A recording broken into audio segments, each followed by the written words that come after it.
Thank you so much for joining this today's Learning Saturday webinar. My name is Shankar. I'm a financial planner here at Milestone2Wealth, and thank you for taking your time to join here. That itself tells you that you are serious about your money. Today's topic is something everyone wants to care about, but very few of us do it correctly. How to actually grow or scale your wealth using mutual fund portfolios. That is the today topic. I'm using the word scale. It's, it means that you are growing your investment steadily, step by step. One day you will feel that you will surprisingly get your numbers that is you cannot imagine. Before we begin, we get we will talk about something uncomfortable.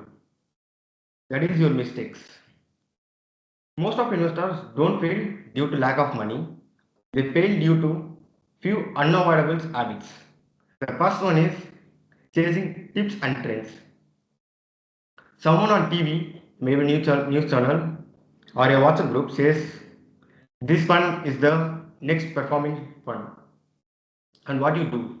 You actually go and buy the fund and end up regretting later.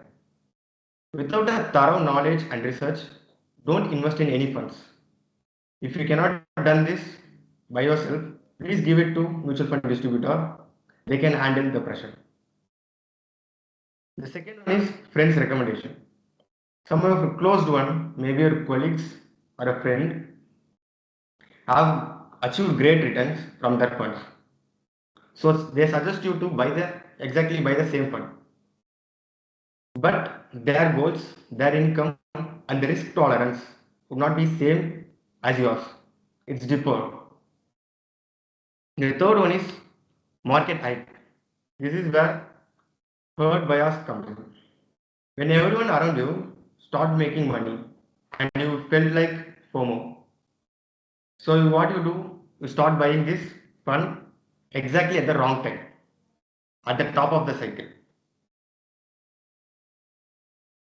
So when everything is falls down, your portfolio start to bleed. Then what we have to do? What is the most important questions that everybody's never ask is the investment that you are doing is it is suitable for your goal or not. So every rupee that you are investing should have some purpose and goal. Without that, it's not advisable to do an investment. We will touch this later going forward. So the first one is stop making these mistakes. If you stop these mistakes, this will alone put you most of the investors ahead. So before let me go through these slides. How many of you invested in past winners and end up regretting later? Just type me in this chat box. So yeah, you can see here in 2024, Motilal Oswal, Flexi Cap, Motilal Oswal Small Cap and Mid Cap have delivered a massive return, that is 45%, 57%, etc. And also in the ranking, they are the top performing funds in the category. The same fund in 2025, you can see the returns, that is minus 5.63, minus 5.32, and minus 12%. And the ranking also goes down below, even though become a worst category funds to invest. So it tells that not every best performing funds will always perform best. The lesson is nothing, it's not about this is the bad fund. This is the lesson that no funds stay number one forever. This is why we build portfolios based on convictions, market opportunities, valuations, etc. We don't chase past winners. So if we can chase past returns, what does we have to do to create a wealth? Simply, you have to scale your investment. Here's a beautiful part. You don't need a lump sum or a big surplus amount to invest. Even a small amount, even a 5,000 or 6,000 SIP or you can, whatever the comfortable amount that you can invest, you can invest through SIP. If you do it SIP with two things, consistency and patient. If you do this right, you can see the power of compounding. Even a small, largest goal will look like smaller. That is the entire philosophy of M2W. We break the larger milestone of 1 crore into smaller parts so that that big milestone doesn't seem unachievable. So how does the power of compounding work? We all know the Albert Einstein. He himself confessed that compounding is the eighth wonder of the world. Now I just use the compounding word. I will explain it in simple word. So 1 year you are investing your money. The next year you earn some return. So that return will not only get on the investment that you have made, it also comes from the return that you have made in the last year. So it will create a snowball effect that only not the return is not only calculated on your investment, but also return that you have made in the past. So it creates a snowball effect, and one day it will surprise your wealth compounding effect. And here's the key: compounding works when you give time. The longer you stay, the more the growth is accelerated. If someone is asked me to when to invest money, I would say a year ago. And the second best day is today. So start investing today and wait for a long period of time, and you will see the compounding effect. So I can explain with some example. Yeah, meet Mr. Rajesh. He's a 25 years software engineer. He's starting small, just a 6,000 SIP, but it was growing at 12% over a period of 20 years. This is the thing. He was not invest based on friends tips, market apps, nothing. He's just doing SIP and as a regular investment, ignoring noise. When there is a crash, when there is a war, he doesn't take care of anything. He's just doing SIP consistently. He was doing SIP month after month, and here's the tricky surprise part. When the market turns volatility, it will start behaving favorable to himself. We will touch this in next slide, how we can turn the volatility into opportunity. So he was doing for 20 years. So he invested around 14.4 lakhs, but he achieved around 55 lakhs. So here the takeaway. SAP turns volatility into tool to make wealth creation, and he making for 20 years. So the compounding quietly works background. So I have talked about that how can use your volatility into opportunity. When most people say volatility is so scary. When market drops, they panic and they started selling everything. But with a disciplined SIP investor who turn this volatility into opportunity, not as a danger. You are doing an SIP of fixed amount. For example, in the previous it's 6,000 rupees. So when the market is high and units price are expensive, so that 6,000 SIP buys fewer units. But when the market falls, prices are cheaper. The same 6,000 buys more units. So you automatically buying more when things are cheap and less when things are expensive. That is the rupee cost averaging. So if you stay long enough and disciplined and do not take the SIP or stop the SIP out of fear, you can actually surprised by the compounding effect. And then market falls are always temporary. History tells us again and again that whenever there is a correction, even a COVID or war, that is followed by a recovery. Correction simply let you buy more units at lower price that we have seen before, that is the rupee cost averaging. SIP investors actually benefit from the volatility. There is a famous quote from the Warren Buffett. He said, "Be fearful when others are greedy, and greedy when others are fearful." When everyone around you is euphoria and rushing to buy something, be cautious. And when everyone is panicking and selling that often, gives the best opportunity to invest. So here is an example. Investors who keep investing right through a 20% of market corrections actually end up accumulating far more units than the one who is waiting for the right time to enter. And when the market recovers, that extra units becomes your advantages and it will create a long-term wealth for you. Experienced investors actually don't fear of corrections. They treat them as a chance to accumulate quality investment at a better valuation. So how you can utilize these drawdowns? First, you can do a step up your SIP.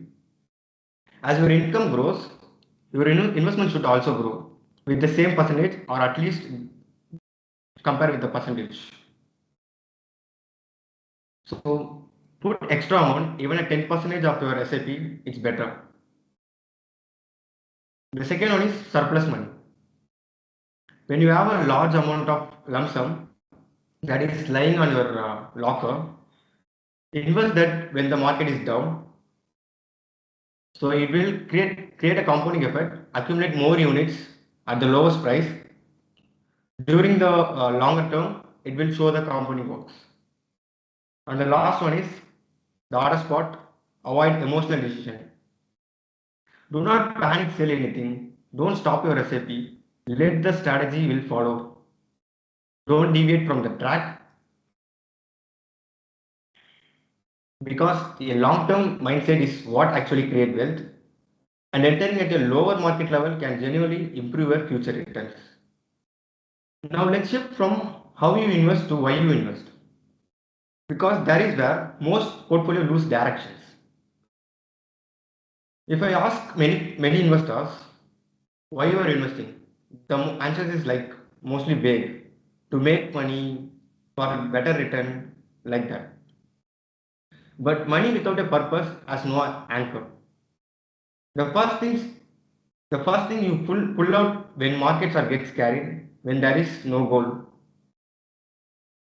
Your retirement, like that when you want the same lifestyle after your salary stops and the children's education, this is the deadline that you cannot be postponed, and the home purchase is everyone's dream to buy their own house, and the last one is emergency fund. This is give you a cushion when things are not going on a right way. When your money has a purpose, you stay focused, you stay disciplined, and you are far less are like to be disturbed when it goes wrong. So invest every rupee with a purpose. The next one is asset allocation. The big driver for long-term wealth creation is not stock picking or a fund selection. It's actually your asset allocation. How much you are putting your money from debt, equity, and gold, anything. Think it like a house. Once you pick like it's a paint color. It's matter, but it's not a big one. But the asset allocation is the foundation. If you get that right, your house will stand strong. So if you are a young person, can invest more in equity because you have the time period to grow. As your goal get closer, you can gradually shift your equity from debt funds so that it can balance your portfolio. So asset allocation is the only thing that gives a better outcomes when even the long when there is a long period of time. So even the global Nobel Prize winner economist William Sharpe said that asset allocation is the most important decision investor make. We have so far covered what are the problems that we have made, what are the mistakes that investors made, and when we have to invest and everything. So here the classic killer that erode your capital, that is emotion. The first one is chasing past performance. We already seen in the slide 3 that how the Motilal flexi cap and small caps have done performed extremely well in 2024 and not in 2025. So we have understood the same fund will not be at the top for going forward also. The second one is timing the market. Even experienced fund managers in the industry cannot exactly find the top and bottoms of the market, and nobody have did this consistently. If you wait for the right time to enter into the market, you already far more lost the returns because market rarely gives an opportunity to invest at the right time. The third one is holding too many funds. If you are having for example, you are having a Bajaj large cap with a two different strategies, fine. But if you are having 10 large caps, it doesn't mean it's a diversification. It's just a overlap. You cannot create an alpha over there. The last one is stopping your SIP in a downturn. This is one of the costliest mistakes everyone do. What you are doing is exactly stop buying your units at the cheapest. So you are missing out the biggest advantages of rupee cost average. If you avoid these four things, you can actually protect your return from going down. So you are comfortable with doing SIP maybe, and you want to reduce the uh, number of period. What we can do? You can step up your SIP. In this example, let's say we are doing 10,000 a month. With that, they are doing a 10% of step up every year. For example, if you are doing 10,000 this year, that will become 11,000 next year, and then so on. So it will step up in 10% every year. You can do it actually as your salaries grow. You can match that growth with your SAP step up. You may feel it's like too simple, but that small annual step up with the time build a large corpus that only doing in SIP. I will show the example how the SAP plus step ups create a massive wealth. In this chart, we are doing a 10,000 SIP per month with a 10% of step up over a period of 20 years. In the 5 years, it was 9.7 lakhs. In the 10th year, it was 32.7 lakhs. In the 20th year, you can see that is 1.86 crores. Look at the shape of the bar. The growth between year 15 and 20 is bigger than everything in first 10 years combined. This is a snowball effect I have talked before. In the earlier, it may seem you are doing nothing, but if you quietly do this patiently, you can achieve a crore with this just 10,000 a month with a 10% of step up every year. One last habit I have to talk about before wrap up. Review your portfolio every 6 months or at least a year. Investing is not about just invest and forgot about everything. Coffee can investing it's not work in this current market situation. And it also doesn't mean you have to check every single day. Find a sweet spot, for example, 6 months or a year. Sit with your planner or a relationship manager and ask them questions. Is my goals have achieved? What I can do to easily achieve my goals? How much I can invest? It's I have to rebalance my existing portfolio or not, like that. This one annual habits keep your portfolio on track. So let me bring it all together. If you take away one sentence for today, it's one thing. Wealth is scaled, but it cannot be won over time. So start early, give the time to compound needs to work, and invest regularly. Do an SIP with a patient and step up gradually. Your salary growth should match your investment growth and stay goal focused. Every rupee that you are investing should have a purpose. And finally, stay invested. Don't fear let your wealth erode. And the final quote from the Warren Buffett: the stock market is a device for transforming money from impatient to be the patient. That's the whole game. Be the patient one. Thank you so much for joining this webinar. We will meet you on next week. Thank you.